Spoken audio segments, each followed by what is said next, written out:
You know, it's probably the most common question I'm ever asked in real estate.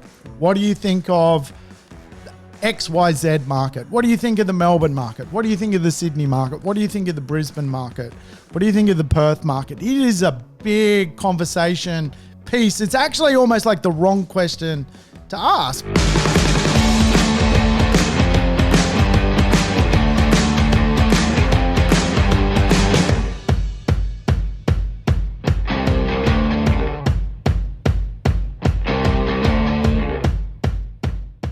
Welcome to the Urban Property Investor. I'm your host, Sam Saggers, here to help you crack the code of real estate wealth. Today's show is another zippy-zappy affair. We're going to dig into my 4X growth plan, how to get growth out of real estate, and we're going to tackle the conversation of location growth, a big part of my 4X growth plan, probably one of the most important elements of any real estate investor's decision-making is around where to actually buy real estate. I think a large part of the conversation around real estate is often when to buy real estate, but what about where? Where do we actually knuckle down and build a buy and hold portfolio and hold real estate for the long term? Location growth is today's conversation, and I'm pumped to talk about it because I'm going to introduce you to the science of consumer habits and locational growth. I am pumped to deliver today's show. I've got my new clothing range t-shirt on, powered by purpose, hashtag people, place and planet.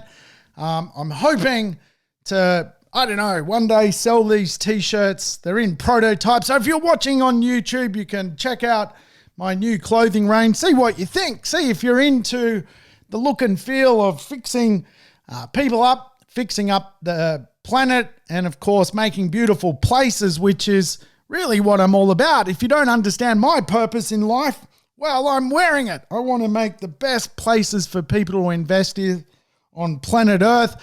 I want to fix the planet by doing some cool carbon stuff, and certainly people, I absolutely love being part of a great coaching network which helps people tackle some critical questions in their life, really fundamentally around wealth. Hey, enough about my t-shirt range.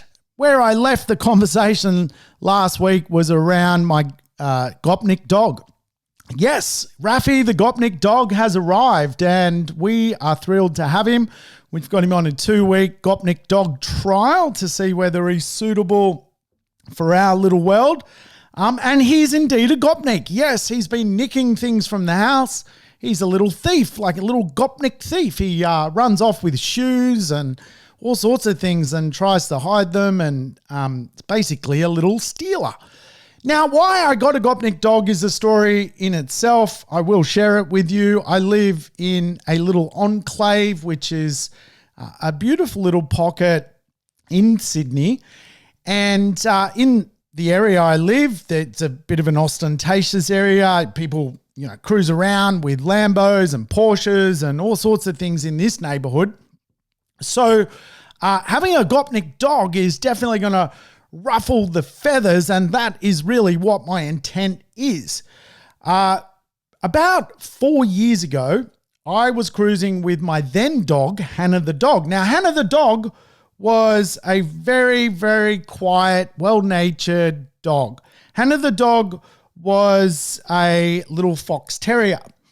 And really, she was not an alpha dog. She was just a really, really pleasant, well-behaved dog. Now, an incident occurred about 4 or 5 years ago when I was walking down to the beach near my house. And basically, this little kid flew past me on like an electric skateboard and was going so quick and literally zipped past me and Hannah the dog. Now, Hannah the dog was not a dog I needed to walk on a lead. Typically, we just cruised around, basically man and dog, right? Like, back in, caveman times, the man cruised with his dog. He didn't need a lead. He didn't need counsel telling him his dog was, a bastard or whatever. Anyway, this little kid zoomed past my dog, nearly ran her over, and Hannah the dog who really is a very placid dog, sort of chased this kid a bit, just about 20 meters. Anyway, this little, I'm going to call him Lord Fauntleroy, with his ostentatious family with their Lamborghinis, flew off the skateboard and like basically flew in the air and ended up in a hedge, like basically head first. And I started chuckling. I was like laughing, right? And this mum came around the corner chasing little Lord Fauntleroy, screaming, "Oh, your dog, your dog." And because I was chuckling, which maybe I shouldn't have done, I don't know, but it was funny. And as a person that has experienced a lot of flying through the air head first into things, like I was cool with it. Like I mountain bike, I have been on motorbikes, I've come off head first into bridges, you name it. I've had my fair share of stacks. So if anyone can laugh, it's a fellow stacker. So I laughed at this kid, right? Anyway, where's this story going? Let's bring it back together. Anyway, this mum, she was like really upset at me, and she was like giving me telling me off like I was a kid. Anyway, she was like, "Your dog." So anyway, next few weeks, like as I was walking Hannah the dog around, basically a whole team of women, like mums, started to like give me dirty looks and like angry faces. And I was the guy that made this kid stack into the bush. I'm that guy in the neighborhood. So basically in my neighborhood, people don't particularly like me, especially kind of like middle-aged women. And so what was happening is they were walking their dog, and their bad energy to me because of this freaking kid that fell in a bush started to like, I don't know, must come through their veins into their dogs. So basically, there was a few dogs that ended up attacking my dog, Hannah the dog. There was Cashew, Smudgy, and Ted. Now, Ted is a dash hound. Smudgy is like this little weird, like permy looking dog. I think he's like a poodle. And Cashew's kind of like this sort of Labrador. Anyway, whenever I'd walk past these ladies, like their dogs would literally try and kill my dog. And I know it wasn't their dogs trying to kill my dog. It was kind of like this, I don't know, almost like guerrilla way of trying to bash me. So fast forward, obviously Hannah's passed away. I've got a Gopnik dog. There's a new sheriff in town. So if you are listening, Cashew, Smudgy, or Ted, we are coming for you. Yes, the Gopniks are coming. We are loud and proud, and we are going to take down this neighborhood and take back the streets for good people that can, have a bit of a laugh in this world. Anyway, that's sort of part of the reason I've got the Gopnik dog. He's on the 2-week trial. We're going to see if we can restore, I guess, the neighborhood to what it fundamentally should be. Anyway, that's enough catching up, isn't it? About Gopnik dogs. I don't know. Maybe I spent way too much time talking about that. It's a real estate show. Why are we talking about Gopnik dogs? Today, we're going to talk about location strategies when it comes to buying real estate. And of course, a big conversation today is the idea that a lot of what is being communicated is a level of broad opportunity for capital growth. And quite often when the market's declining, there's also a conversation often about broad market growth decreasing. So how do we sort of understand what is a good location, what is not a good location? What are some of the conversations at a macro level? So then you can drill down into some more micro elements about whether it's a good street or good product that you're potentially looking at. Today, I want to go a little bit helicopter of locations themselves. Now, I don't think a week goes by as to someone asking me the question, it's probably the most common question I'm ever asked in real estate. What do you think of XYZ market? What do you think of the Melbourne market? What do you think of the Sydney market? What do you think of the Brisbane market? What do you think of the Perth market? It is a big conversation piece. It's actually almost like the wrong question to ask, because to begin this conversation, really, there are markets within markets. And today I want to teach you and get you to a point where you kind of understand the difference between what happens in the real estate market at a more sort of macro market point of view. Now, obviously, inside the real estate market, you could, for example, say there's the new home market, there's the established home market, there's new growth corridor marketplaces of basically new land opening up. There's the unit market. Which unit market? Is it an established unit market? Is it a historic unit market? Is there a genre to the unit market? Which town plan inside the unit market? There is so many little maneuvers and moving parts to the real estate marketplace. It's very, very, very difficult to go, well, there's just one big market, let's all mash it together. Now, when RP Data, CoreLogic, puts out a market report, or ANZ, generally they're looking at mashing everything together, and basically they come out with sort of broad statements around the marketplace and its potential for growth. And a lot of that is fundamentally just how they basically index the market. So it is fundamentally a real estate index, if you like. So they just take every single property in Australia and index its growth rate. And basically that's kind of like how they mash the movement of the market. So there might be $6 billion worth of real estate, then, a growth rate of 20%, then there will be, $7.2 billion worth of real estate. However, for us as property investors, we know real estate is a lot different to that. And again, like I always get these questions, should I buy in the Melbourne market? Well, which part of the Melbourne market? The CBD, for example, is a completely different marketplace than, say, the inner east of Melbourne. The CBD is a foreign investment market. Then you've got inner ring suburbs. You've got middle ring suburbs. In Melbourne, there are probably distinctly 9 different marketplaces. You've got the CBD, you've got the inner ring, then you've got the inner middle ring, then you've got the middle ring, then you've got things like Bayside real estate, then you've got the outer north, outer east, outer west, which all do different things inside the real estate market.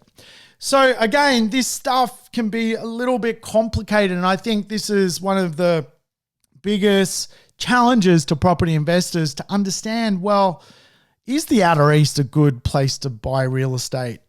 Is the Bayside area a good place to buy real estate? In compared or in context to what? How do I actually understand these particular dynamics? And of course, complicating it even further, you can say, well, buying an apartment in the inner ring makes a lot of sense because that's where apartments are. Buying an apartment out on the edge of the city makes kind of no sense because that's typically where people go to the edge of the city for space. So they want more land content with what they buy.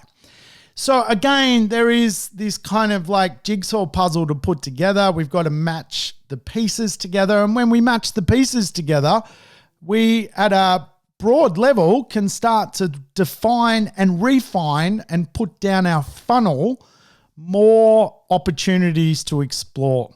Now remember, at a broad level, there's the vacant land market, the established housing market, and the apartment market.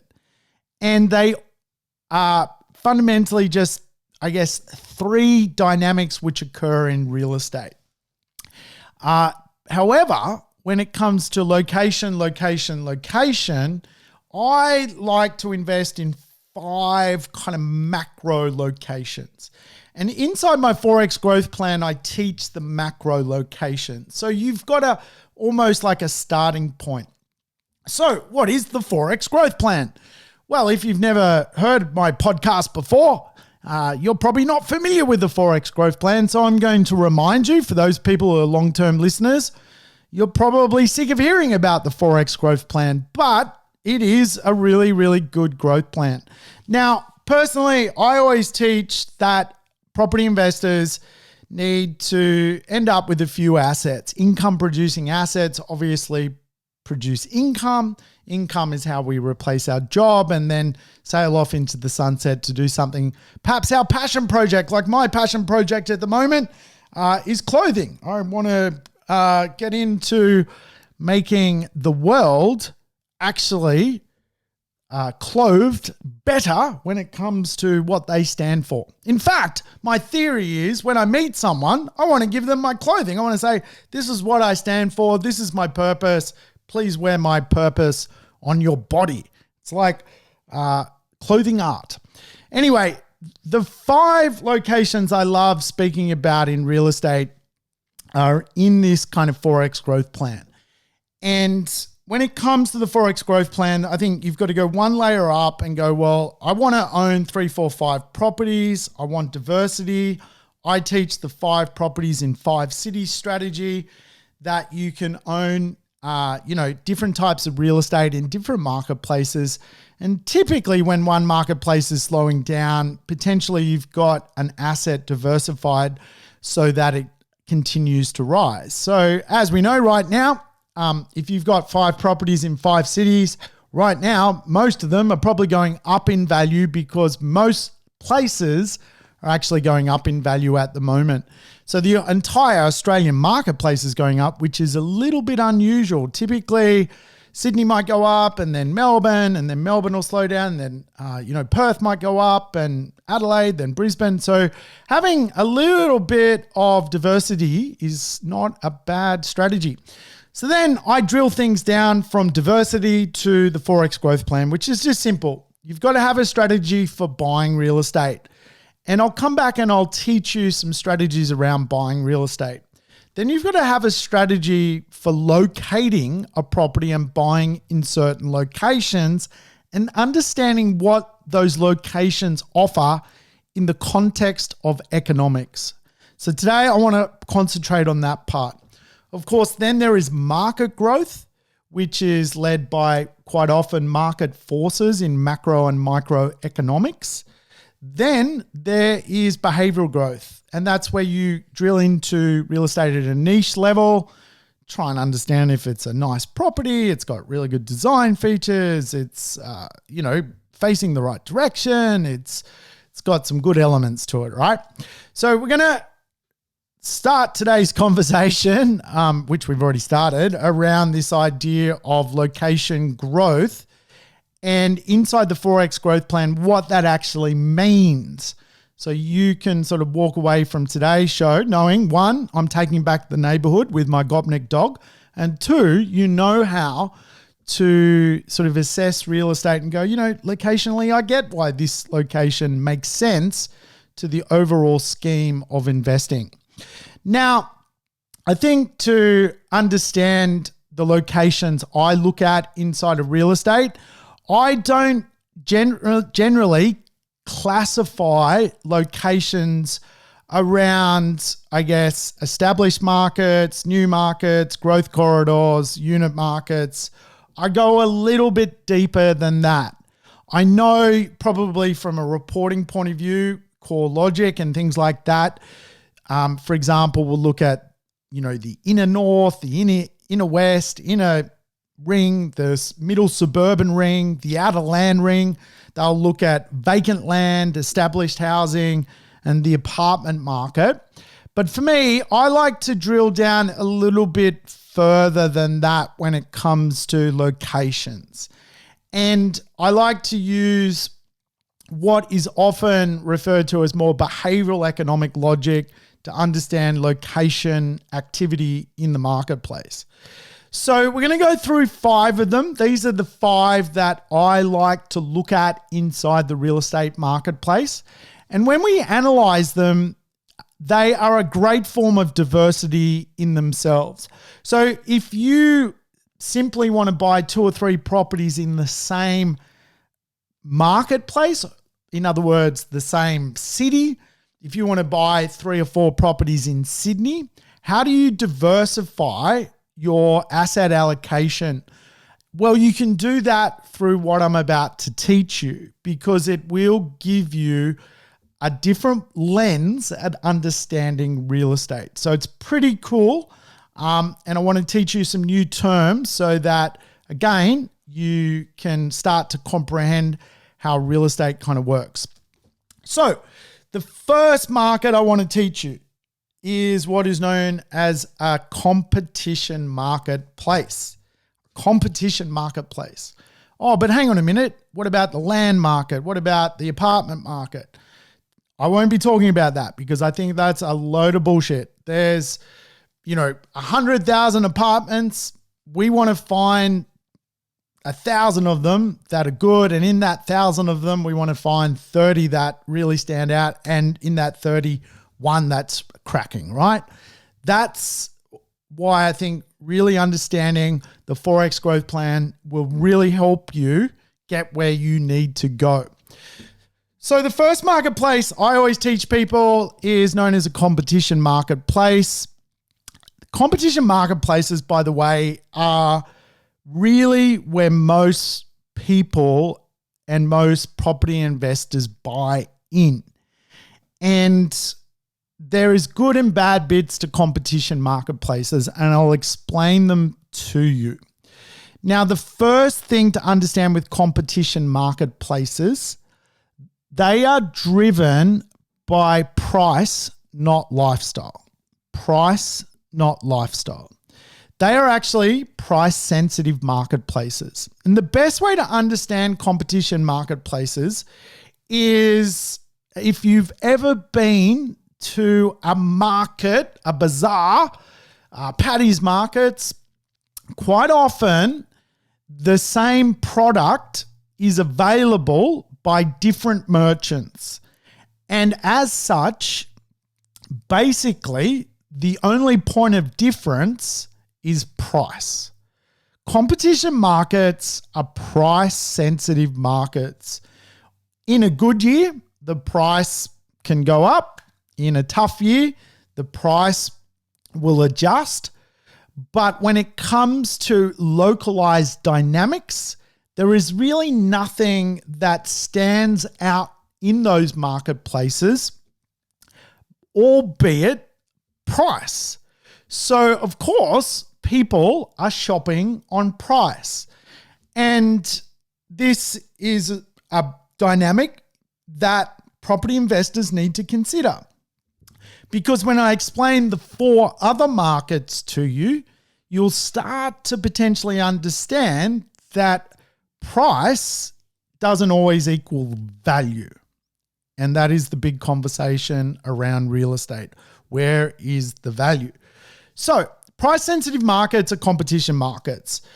Really, when you think about in our cities, there might be 300 suburbs that make up a city. Probably around 200 plus suburbs are what we would call a competition marketplace. There really is nothing good about those suburbs from a geographical point of view, from a lifestyle point of view. They are just driven by price. And quite often when we look at even, for example, the new land corridors that open up in real estate, really they are driven by price, not lifestyle. People simply look at their budget and go, let's get in the car and let's stop when we can compete. A competition marketplace. Now, there are great ways to help people buy in competition marketplaces. The reality of being a property investor is quite often when you are building a portfolio, there will be a point where you have to enter the competition marketplace. I try and coach people to diversify into the competition marketplace after they potentially have explored the other marketplaces, which I'll talk you through, when we get to them. But the competition market is obviously that there's lots of real estate. It's hard to distinguish really the difference between it. Typically, there is no competitive advantage to the neighborhood. And as such, it is driven around price, the price competition. So I like to make money out of the price competition by finding the ripple. And the ripple effect is something which, of course, pushes real estate up, the price ripple. And the price ripple is just simply that certain suburb geographically will become priced out. It'll price a lot of people out of it, but those good people then look at the very next suburb and see value. So you might have one suburb trading at, $1 million. You go 2 to 3 more kilometers to the next neighborhood and you're down to $700,000. So 3 kilometers, a $300,000 difference, that's $100,000 per kilometer. Will the ripple drift into that neighborhood? And, depending on the neighborhood, but, potentially will. And sometimes there's just a big difference in the overall appeal of the neighborhood, but that's potentially what you're betting on. And the ripple is something I love working on. I love going to competition marketplaces and going, well, a lot of society is buying real estate because it's affordable. Where do we find that affordability suburb and deal? And where is the price ripple coming from? And as such, that is really the major way to buy in competition markets. Again, competition marketplaces are really areas which, fundamentally, there's just literally thousands of vendors and thousands of buyers. And on a good day, it can be highly profitable. On a tough day, it slows right up. And again, I think most property investors kind of play in the competition marketplace and they probably don't realize potentially there are other marketplaces to look at first when it comes to the real estate location growth strategy. Remember, competition marketplaces, probably if you're going to build 5 properties in 5 cities, you're going to enter the competition marketplace. And that is just a practicality of price. Buying the most beautiful real estate in economics is hard. Real estate is getting more and more expensive. The better suburbs are fast becoming priced out. People are owning real estate in those better suburbs for longer and longer, creating less opportunities for people to get into those better suburbs. So the idea of buying in a competitive marketplace is something that real estate investors just need to comprehend. The polar opposite to a competitive marketplace as a location is really what I refer to as a monopoly-based real estate market, a monopoly-based real estate marketplace. Now, a monopoly-based real estate marketplace is exactly that. It is designed about being something quite rare, something quite unique. It is a dynamic and a principle in real estate that has stood the test of time from a location sport point of view. So monopoly markets fundamentally generally have what we would call a tightly held suburb, a suburb which really cannot, sprawl any further, can't grow any further when it comes to really huge amounts of new stock. Quite often those suburbs are monopoly based because they're already got heritage overlays protecting the neighborhood. As such, you end up getting this kind of really monopolized effect of just people with money paying to take out the better asset over and over and over again. And again, obviously, when we talk about there's 300 suburbs in Sydney, well, 200 of them are just competition marketplaces where the price on the day is what's going on.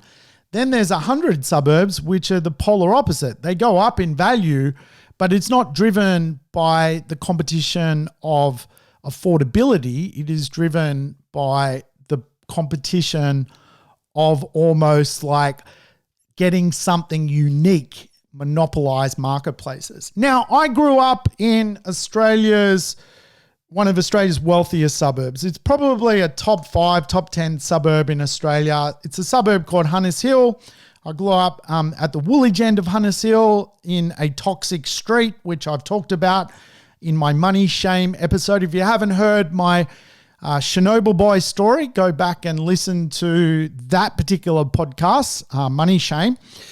But I grew up in a monopolised marketplace. It was a monopoly. So Hunters Hill, if you're not familiar with it, particularly the Woolwich end, is a peninsula.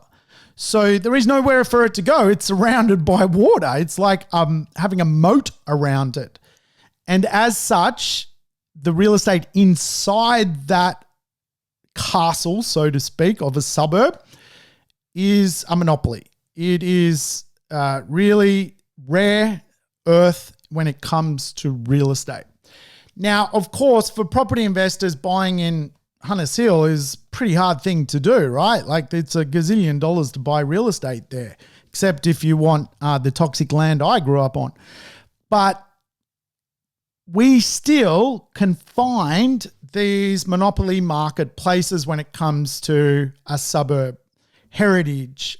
We can find tightly held pockets inside suburbs which really stand out from the crowd. And this is where you see like stock offered for the first time in 70 years in a tightly held area or suburb, which is a really, again, it just makes that location unique and different. And of course, for property investors, that can be really cool. And, again, it probably doesn't help someone who's got $300,000 to spend. But, if you're spending $600,000 or $700,000, you absolutely can find these marketplaces. Not in Sydney, but you can find them in Melbourne and Newcastle and Canberra and Brisbane. Sydney's already bolted, right? That's the sad truth. So again, like when you're hearing in the news, the apartment markets, surging in value, or the house markets, going backwards, or, there's an oversupply of apartments and things like this. Well, not in monopoly markets. What are you talking about? Monopoly markets are exactly that. They are a very monopolized, nowhere to go. The monopoly's done. There is really no room for those marketplaces to do anything. The next market is an emerging marketplace. And I love investing in all 5 of these, and my portfolio is spread across all 5 of these. And why I think it's a really diverse way to understand real estate. If you need to buy 2 or 3 properties in the one suburb and you can't diversify into 5 different cities, or even if you can diversify into 5 different cities, you might want one monopoly deal, but your second deal may not be a monopoly deal because you just simply can't afford it. I mean, I know myself and some investors just recently bought in Collingwood, which again, is got heritage protection over it. It's kind of monopolized. It's got a green, overlay when it comes to what the council's doing. It's where we bought, particularly in the suburb, very monopolistic. There was nowhere for really the market to go in a different direction. There is no availability of really anything to correct that market in a different direction. And I think this is one of the big conversations with real estate. If you can understand the market landscape and the lens into the future, you can sort of start to go, well, wow, that's a very tightly held area. So the next area is an emerging marketplace. And, the emergence of real estate, which is driven by gentrification, again, for me, is a very locational strategy. It's very different to a competition market where everyone's just peddling price.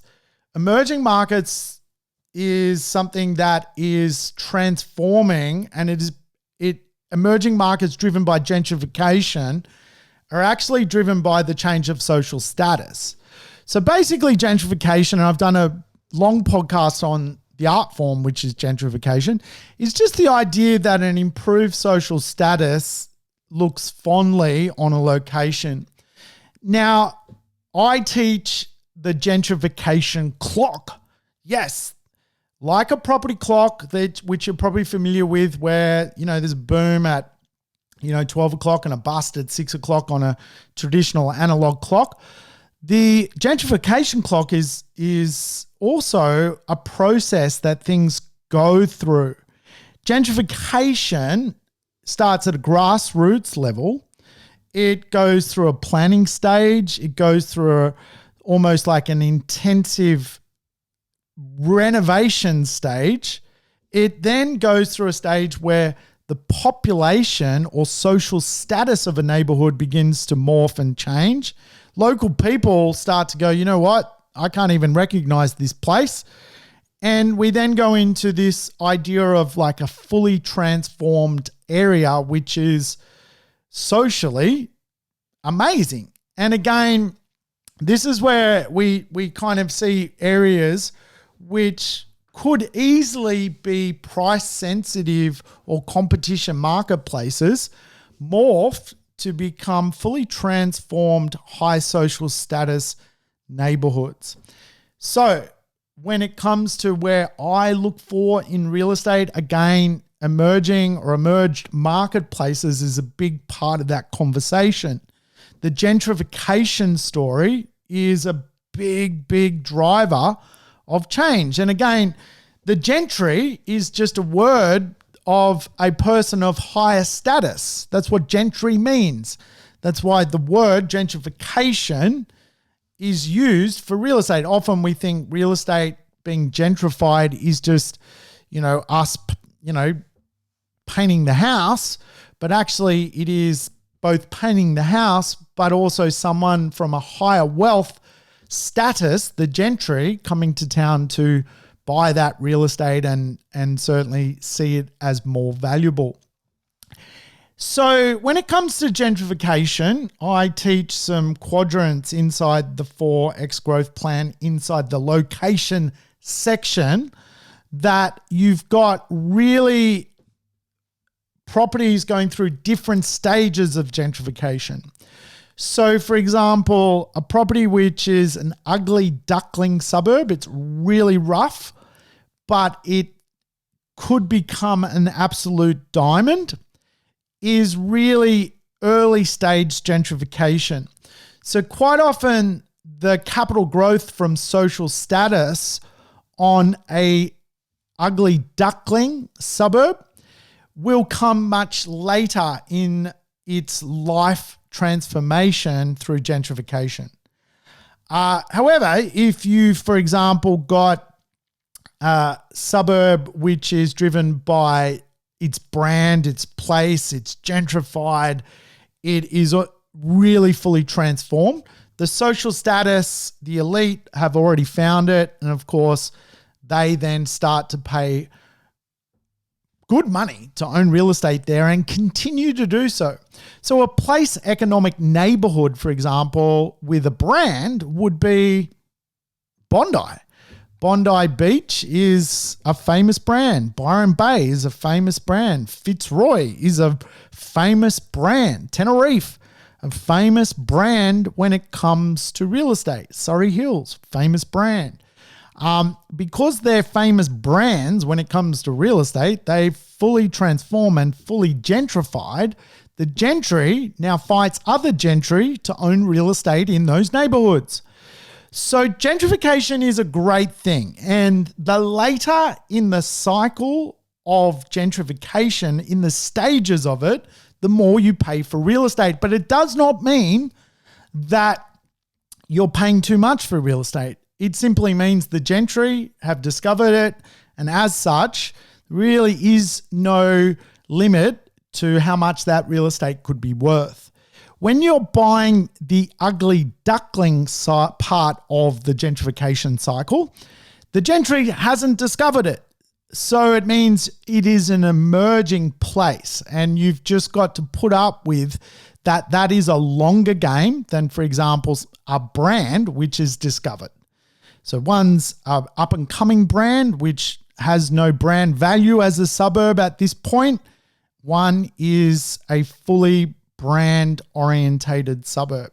So for me, I've recently invested in emerging market being Footscray, and it is not a, brand as such like St Kilda at this point, but it has the potential to get there 10, 15 years from now.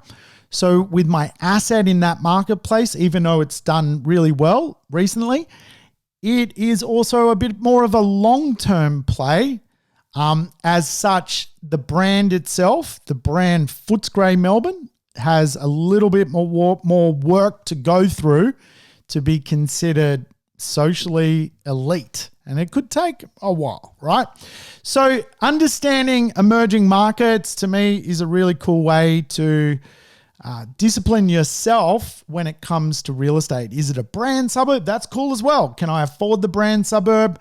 No, I can't. Or yes, I can. Do I go to the ugly duckling that could become the brand suburb? Great move when it comes to locational investing. Now, remember, we've gone through a few here. Competition markets, places or suburbs driven by price, not lifestyle. They are the bazaar, and any day at auction, things could be going left, right, and center, right? They're the marketplaces that, again, if we are going to buy there, we circle back based on our budget. But if we can get into a monopoly-based marketplace, we should give that a whirl. If we can get into emerging marketplaces, they carry, again, a different location strategy than fundamentally just rolling the dice with the rest of the competition. By the way, right now, competition marketplaces are faring very well, very well. Don't get me wrong. I'm so happy that basically most people that own assets just about anywhere are doing okay out of the real estate marketplace. But we, again, are playing a long-term game here. And if we can understand that inside the real estate location matrix, we can drill into some of the real behavioral science of real estate. And again, this is where you're probably, clickbait and your news.com and stuff like that just don't dig deep enough when they come to the reporting when it comes to, the apartment market or the housing market. Is it established housing market? Is it a new housing market? Is it a new apartment market? Is it an established apartment market? Is the apartment market in a gentrifying suburb? Is the apartment market in a brand suburb? Is the housing market in a monopoly? Is the townhouse in a monopoly dynamic? Again, very, very, very, very interesting way to look at real estate, which most people just don't understand the behavioral science of this stuff, right? So the next marketplace I'm going to teach you is one I can never say. Yes, I can't say a few words. I can say Gopnik, Gospodar, but I can't say Punkum, and I can't say oligopoly, which is the next market. An oligopoly is probably not even how you say it, but it is the market inside the real estate economy. Now, an oligopoly is just simply the idea that a small amount of vendors control the marketplace. And when you think of oligopoly businesses in Australia, you would probably think, if you wanted to think about groceries, for example, you would say that Coles and Woolworths are an oligopoly. You can't buy really produce in many other places at a localized level. If you want to, do, for example, the shoe market when it comes to sneakers, you could say like there's Adidas or Adidas, or however you say it, Nike, ASIC, they're an oligopoly. There's not 1,000 vendors at the bazaar. And that is the difference, again, between the competition marketplaces and the oligopoly marketplaces. There is less vendors. So the vendor is actually in control of the outcome of really the property. Now, from a property investor's point of view, sometimes the fact that the vendor is asking a premium on the property, the vendor is in control in a marketplace where there are less vendors all around because there's less stock that comes to marketplace. Again, sometimes property investors miss the subtlety here and rush off to a marketplace where there is just constant competition, right? And again, paying that little bit extra can actually push you into a marketplace which is controlled by less people selling real estate. Now, have I confused you? Well, I'm going to clarify this conversation. What is an oligopoly marketplace? Well, have you ever heard of NIMBYs? Not in my backyard marketplace. A not in my backyard. So basically, NIMBYs are fundamentally people who protect their suburb. They don't allow a lot of density to the area. And as such, they become almost like an oligarch and control the oligopoly, which I can never say. In other words, because there's less real estate allowed in the, just have some water. Because there's less real estate allowed in the neighborhood all round, there are less vendors. And of course, when you think about what that actually does to real estate, it generally makes that real estate more valuable. Now, the argument is sometimes in NIMBY markets, people, have to pay a little bit extra to become a NIMBY. But then you become a NIMBY. And when you become a NIMBY, you fundamentally are controlling something which is more valuable because there's less of it. Now, I think NIMBYs do a great job at sort of protecting, the trees and koalas and all sorts of things. Rich people also like to be rich, and rich people make sure they're going to be oligarchs by making sure really no supply comes to their neighborhood.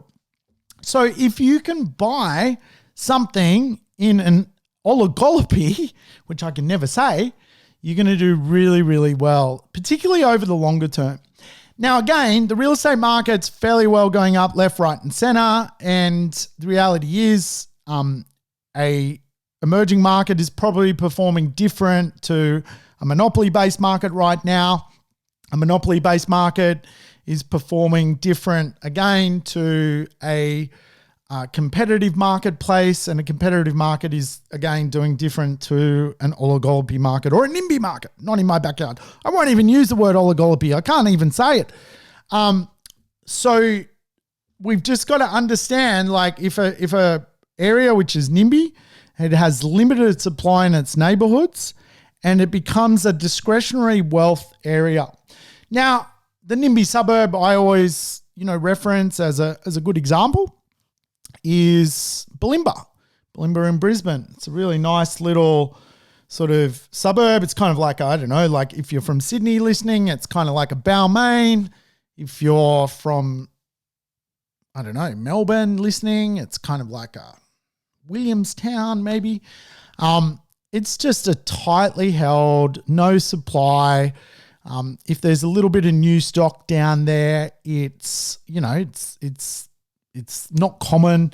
The height limits for NIMBY suburbs are generally below the tree line. So you don't get 3, 4, 5-story buildings. You don't get 10-story buildings. So the market is an oligopoly. It is like Coles and Woolworths. There's just less stock in those neighborhoods. And again, maybe the housing market in those neighborhoods has bolted.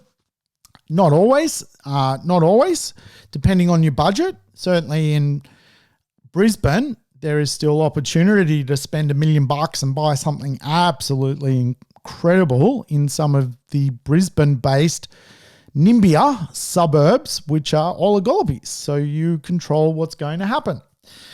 again, when it comes to macro reporting for this stuff, whoever talks about an oligopoly market? No one.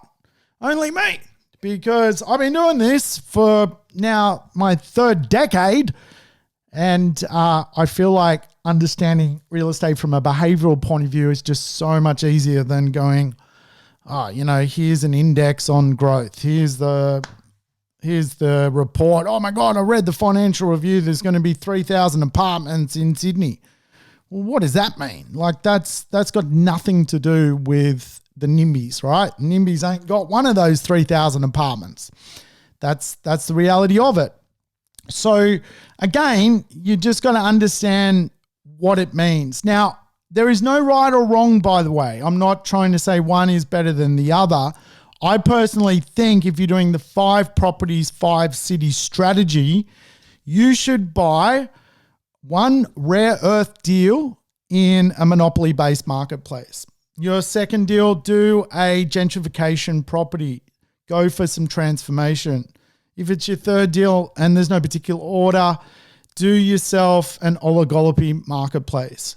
Fourth deal, grab yourself a competition marketplace property. And the final one, which again I think is really cool when it comes to understanding locations, is the idea of aspirational real estate, aspirational marketplaces. Now, aspirational marketplaces, again, are just marketplaces that people want to live in, they don't need to live in, so they're not necessarily part of the grand bazaar of competition.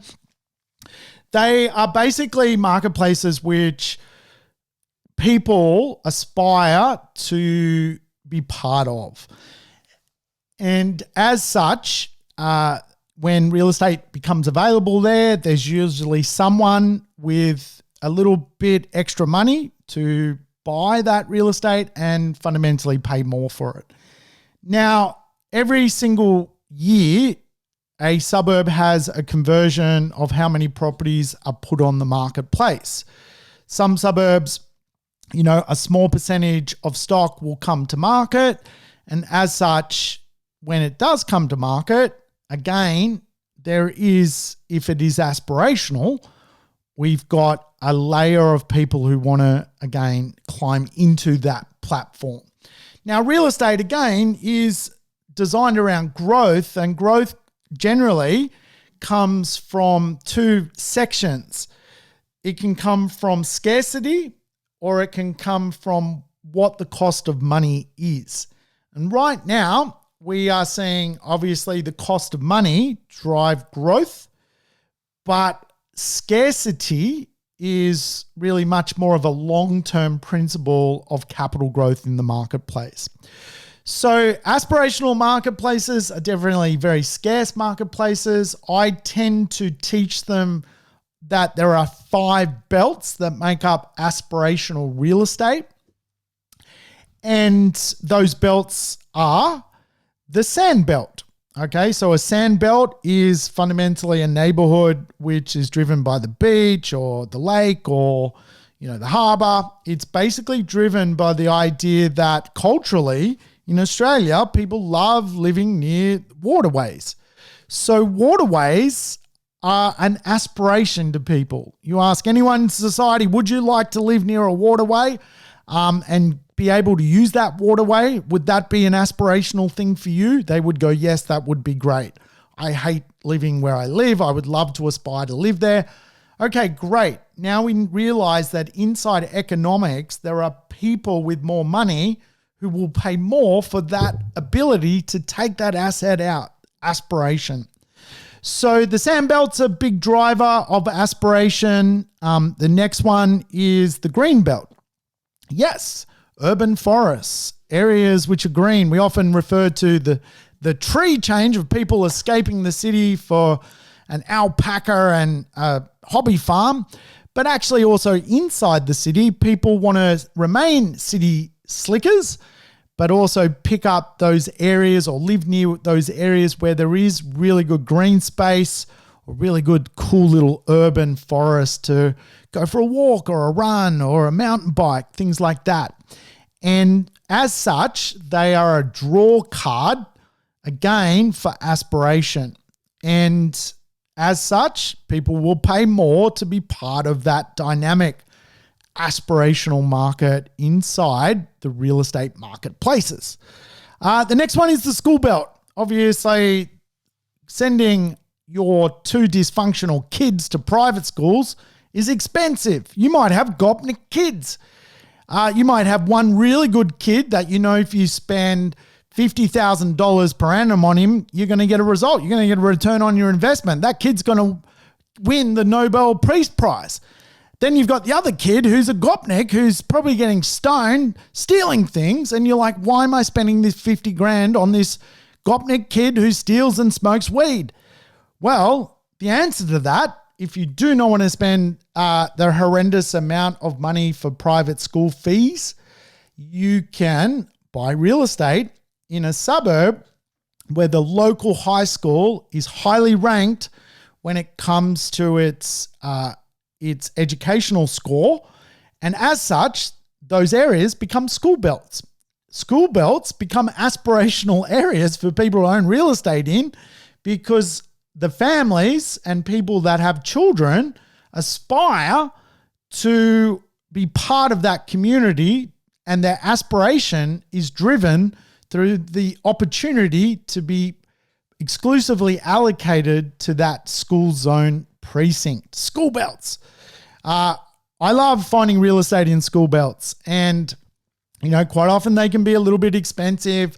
Quite often, you've got to look at potentially things like townhouses or villas or, just to get into those marketplaces.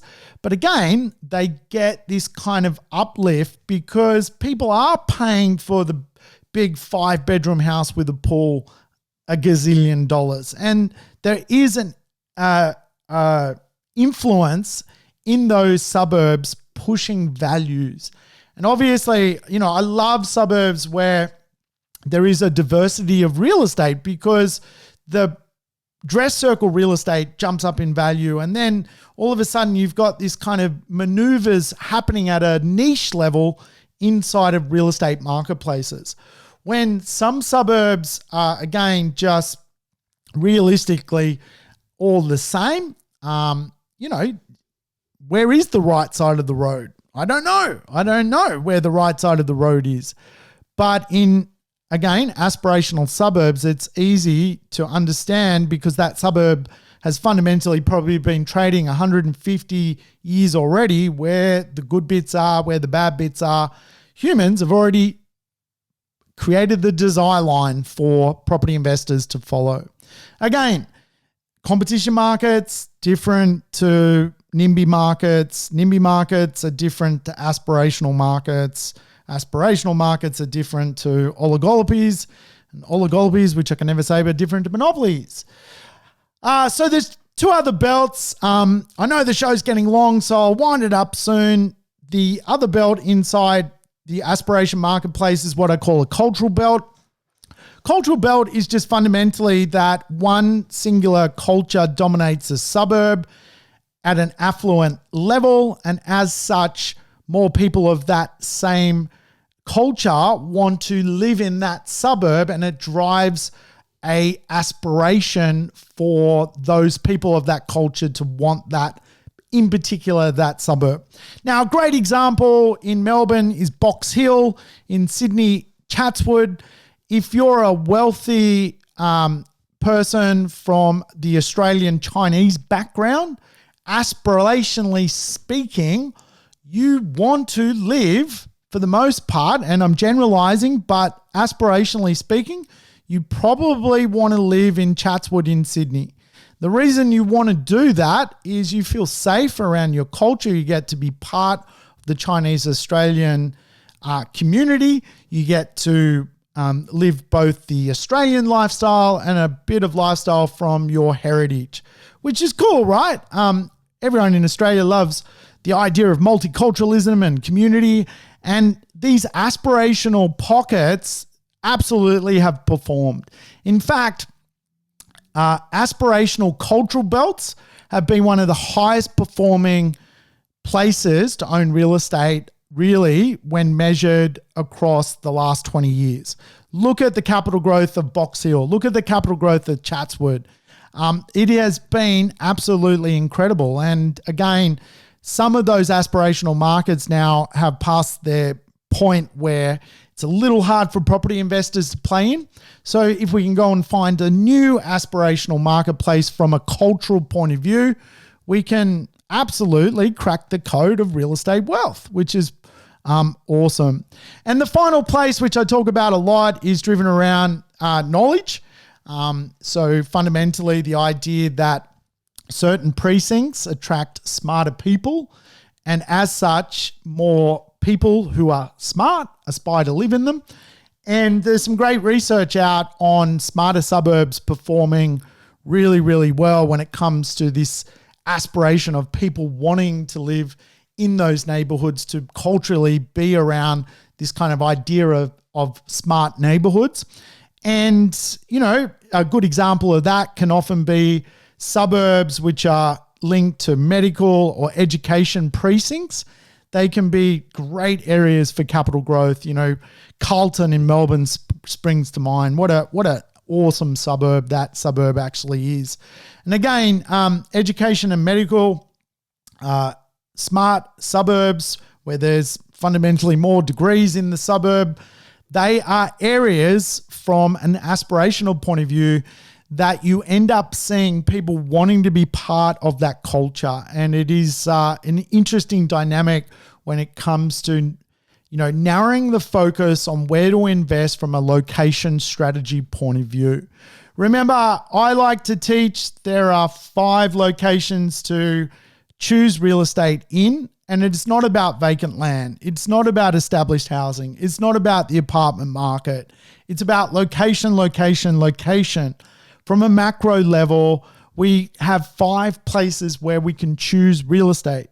Competition marketplaces can be great if you find the ripple effect. And for me, I love looking for the ripple in competition marketplaces. Something I'm actually very, very good at is going, you know what? That is a place which is just evolving and the ripple's going to hit it.